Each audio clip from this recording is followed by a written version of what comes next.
BJP को अगर आप समझेंगे, उन्होंने हिटलर की सरकार में एक मंत्री थे, उनका काम था प्रोपेगेंडा करना, वो प्रोपेगेंडा मिनिस्टर थे, और उनकी सीख करके भारतीय जनता पार्टी की पूरी सरकार प्रोपेगेंडा सरकार है। तो ये प्रोपेगेंडा की यूनिट्स हैं इनकी, उन्हीं का मुकाबला हमारा कार्यकर्ता नेता करेंगे।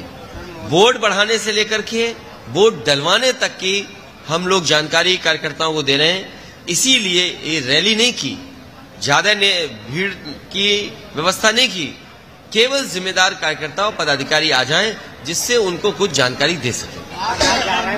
मोदी जी अभी से ही गारंटी ले रहे हैं, वो कह रहे हैं 24 में हमारी वापसी होगी, जिसका उद्घाटन हम करते हैं उसका शिलान्यास करते हैं, उसका उद्घाटन भी हम ही करेंगे। ये नहीं बताया कि दूसरे के कामों का भी उद्घाटन करते हैं,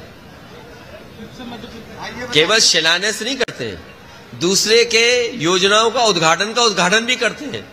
अगर आप किसी उद्घाटन की बात कर रहे हो तो कई ऐसे प्रोजेक्ट थे जो समाजवादियों ने शुरू किए थे, वो अभी तो पूरे नहीं हुए, और जो पूरे हो गए थे समाजवादी सरकार में उसका उद्घाटन हो गया था, उसका उद्घाटन किया इन्होंने। आप बताइए, हरदोई में ये 4 लेन सड़कें बननी चाहिए थी, लखनऊ से 4 लेन, क्या 4 लेन सड़क बन गई? शाहबाद वाली जो शाहजहांपुर को जोड़ती है समाजवादियों की देन है। रोजा प्लांट कारखाना जो लगा है, बिजली दे रहा है, वो समाजवादियों की देन है। इस जिले में हमारे नेता कार्यकर्ता जानते होंगे, सबसे ज्यादा सब स्टेशन अगर किसी ने बनाने का काम किया तो समाजवादियों ने बनाया। और वही नहीं, जो समाजवादियों ने काम दिए थे वो आज भी अधूरे पूरे नहीं हो पाए। गंगा पे पुल जो कुसुमखोर को कन्नौज से जोड़ता है, वो समाजवादियों की देन है। बताओ, भाजपाइयों ने कोई गंगा पे पुल एक बनाया हो तो बता दो। संडीला में पेप्सी का सबसे बड़ा प्लांट लगा है, वो देश का नहीं, आपके साउथ ईस्ट एशिया का सबसे बड़ा पेप्सी का प्लांट है वो। तो वो किसकी देन है? समाजवादियों की इंडस्ट्रियल पॉलिसी के तहत वो सबसे बड़ा पेप्सी का प्लांट अगर कहीं लगा तो संडीला में लगा। न केवल वो लगा, बल्कि टेंडरी को सुविधा देने के लिए और कारखाने भी समाजवादियों ने लगाए। उत्तर प्रदेश की सरकार, जहां पर डबल इंजन सरकार बोलती है, आज महंगाई चरम सीमा पर है, बेरोजगारी चरम सीमा पर है, और अन्याय भी हम लोगों ने देखा है वो चरम सीमा पर है। अगर मैं हरदोई की घटनाओं का ही अगर पढ़ूं, एक बहुत मोटी फाइल है हमारे पास कि हरदोई में कितनी घटनाएं हुई हैं, कभी बेटियों के साथ, कभी महिलाओं के साथ, कभी लूट की घटना, कभी किसी तरह की हत्या जिसमें न्याय नहीं मिल पा रहा है लोगों को। और अभी हाल में ही आपने देवरिया जैसी घटना देखी, जहां पर सरकार की नाकामी की वजह से इतनी बड़ी घटना हो गई। सरकार के अधिकारी और सरकार के लोग अगर समय पर एक्शन लेते और जिम्मेदार अधिकारी अगर जिम्मेदारी से काम करते तो शायद देवरिया ऐसी घटना उत्तर प्रदेश में नहीं होती। केवल देवरिया ही नहीं, हम लगातार देख रहे हैं कि पूरे उत्तर प्रदेश में भारतीय जनता पार्टी के कार्यकर्ताओं को खुली छूट दी हुई है। आज जो वीडियो वायरल हो रहा है सुबह सीतापुर का, वहां पर बीजेपी का नेता, बीजेपी की सरकार के जिम्मेदार पद पे होने के बाद उनके परिवार के लोग किस तरीके से किसी को पीट रहे हैं सड़क पर।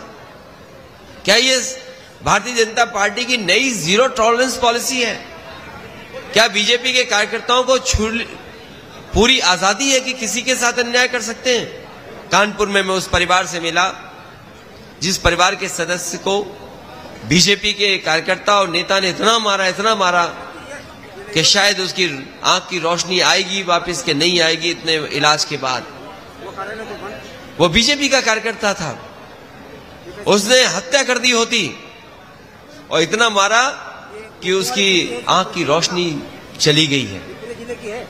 वहीं कानपुर में एक गरीब किसान को धोखा देने का काम भारतीय जनता पार्टी के कार्यकर्ता ने किया।